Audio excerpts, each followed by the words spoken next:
Bien-aimé, je suis très heureux de vous retrouver. J'espère que le Seigneur fait de merveilles dans votre vie et que vous le célébrez à cause de toutes ces merveilles dont vous êtes l'objet. J'espère aussi que vous faites l'objet de transformation à travers toutes ces informations que vous recevez à travers l'inspiration que nous offre la parole de Dieu et que votre vie est meilleure dans le Seigneur. Permettez-moi de prier avec vous pour que nous puissions ouvrir nos cœurs alors que nous allons ouvrir la parole du Seigneur. Éternel notre Dieu, c'est une grande joie pour nous. Nous voudrions que tu puisses nous rendre excités à l'ouïe de ta voix. Parle-nous, Seigneur, toi-même. Fais-nous entendre par les divines ondes et tes richesses inépuisables, afin que tes secrets incommensurables, tes révélations puissent nous enrichir et nous préparer pour l'éternité. Merci au nom de Jésus-Christ. Amen. Alors bien aimé, je suis très heureux de vous retrouver dans ce magazine, le moment de vérité biblique. C'est pour nous une joie insondable de répondre à vos questions que nous avons reçues. Alors nous avons reçu 3 questions à laquelle nous allons nous faire un plaisir de répondre. D'abord, la personne nous dit que dans Apocalypse chapitre 20, verset 4, il est dit qu'il y aura un jugement dans le ciel pendant les 1000 ans. Pourquoi faire et qui y participera. Merci beaucoup pour cette question. Et avant d'y répondre, nous allons lire ce passage pour en comprendre le sens. Grâce à l'Esprit de Dieu. Apocalypse chapitre 20, verset 4 nous dit: « Et je vis les trônes, et à ceux qui s'y assirent fut donné le pouvoir de juger. Et je vis les âmes de ceux qui avaient été décapités à cause du témoignage de Jésus et à cause de la parole de Dieu, et de ceux qui n'avaient pas adoré la bête ni son image, et qui n'avaient pas reçu la marque sur leur front et sur leurs mains. Ils revinrent à la vie, et ils régnèrent avec Christ pendant 1000 ans. » Eh bien, pour comprendre ce verset, allons dans 1 Corinthiens chapitre 6, versets 2 à 3, pour comprendre cette notion de jugement à la fin du monde. L'apôtre nous dit par révélation: « Ne savez-vous pas que les saints jugeront le monde? Et si c'est par vous que le monde est jugé, êtes-vous indigne de rendre les moindres jugements? Ne savez-vous pas que nous jugerons les anges, et nous ne jugerions pas, à plus forte raison, les choses de cette vie? » Donc, les rachetés de tous les temps, et probablement les anges qui sont restés avec Dieu au ciel, qui ne sont pas déchus, qui n'ont pas suivi le diable dans sa précipitation, participeront au jugement pendant les 1000 ans. Les cas de tous ceux qui sont perdus, y compris le diable et ses anges, seront examinés. Ce jugement éclaircira toutes les questions que les sauvés pourraient se poser sur ceux qui n'ont pas été rachetés. À la fin, tous verront que les gens ne sont exclus du ciel que s'ils n'ont pas vraiment voulu vivre comme Jésus ou être avec lui. Car le Seigneur désire passer l'éternité avec nous. Merci beaucoup pour cette question. Nous espérons y avoir répondu et nous vous encourageons à continuer cette étude avec nous. Et aujourd'hui, nous allons faire une révision des événements qui se dérouleront au cours des 1000 ans. Commençons par le verset d'Apocalypse chapitre 16, verset 18 à 21. Là, il est écrit: « Il y eut des éclairs, des voix, des tonnerres et un grand tremblement de terre, tel qu'il n'y avait jamais eu depuis que l'homme est sur la terre, un aussi grand tremblement. Et la grande ville fut divisée en 3 parties, et les villes des nations tombèrent, et Dieu se souvint de Babylone la grande pour lui donner la coupe du vin de son ardente colère.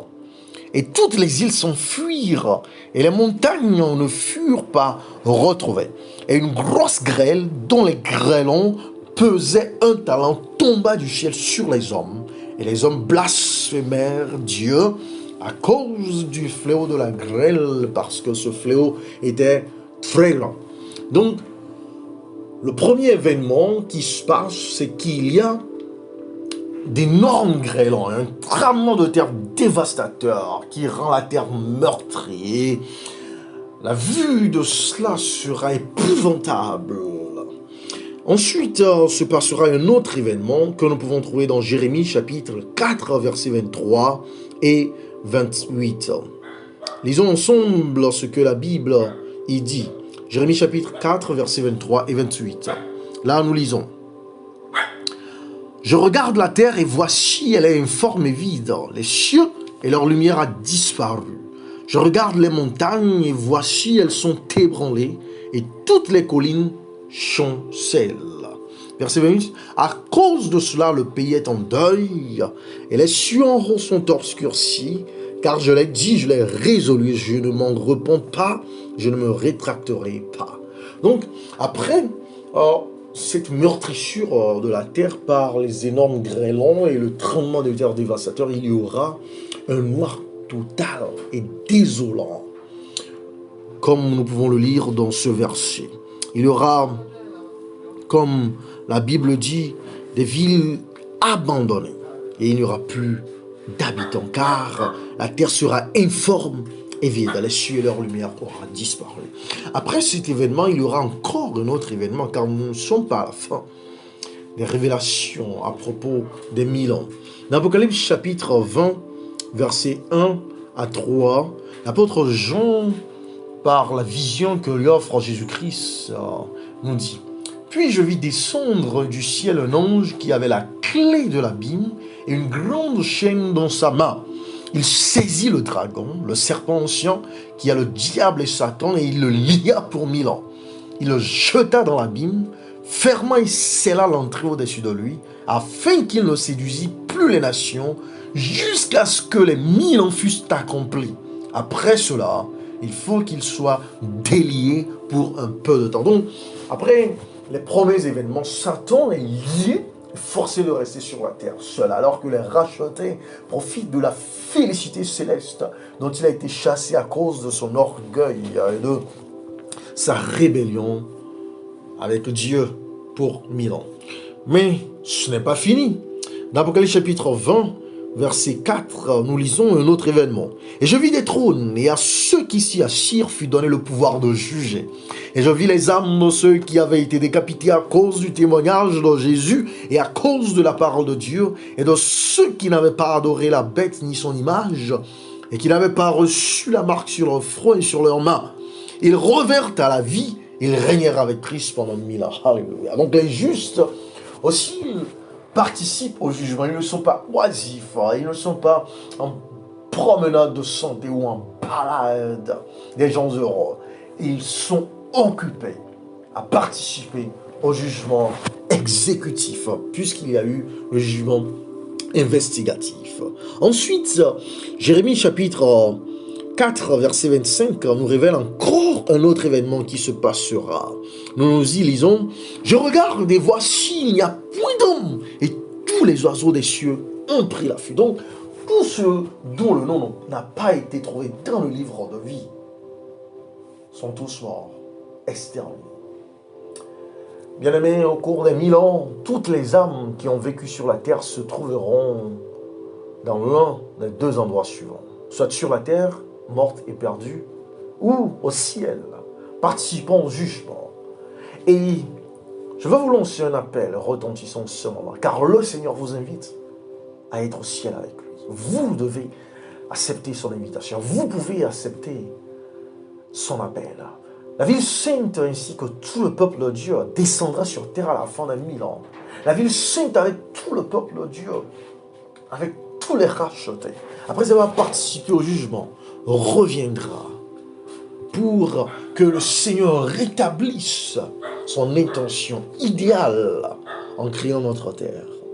Et c'est maintenant que nous pouvons nous y préparer. C'est maintenant que nous pouvons faire le choix d'appartenir au Seigneur et d'être trouvés rachetés, d'être trouvés sauvés, d'être trouvés purifiés, sanctifiés, justifiés et glorifiés. Et chers amis, je voudrais offrir une prière à votre endroit en ce moment où vous êtes sous le son de ma voix, à lui de ses paroles. Alors que nous méditons les paroles de ce magnifique cantique qui dit « Tel que je suis, sans rien à moi. Sinon, ton sang versé pour moi. Chers amis, nous avons un Créateur, nous avons un Sauveur, et pour cela, nous pouvons aller vers lui tel que nous sommes sans rien en nous, oui, sans rien, mais avec le sang de Jésus-Christ, nous venons à lui. Nous venons à lui car il est capable de nous sauver.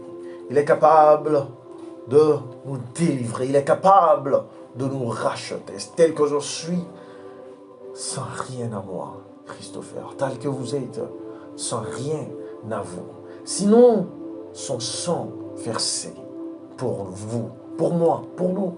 Et sa voix qui nous appelle à lui.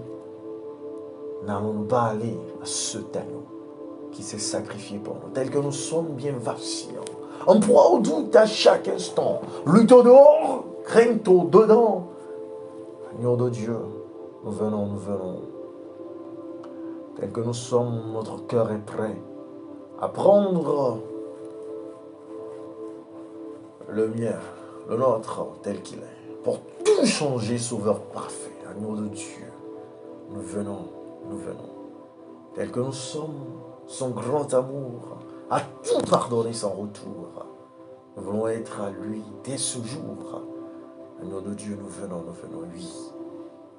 Nous venons car nous savons que ta miséricorde est insondable.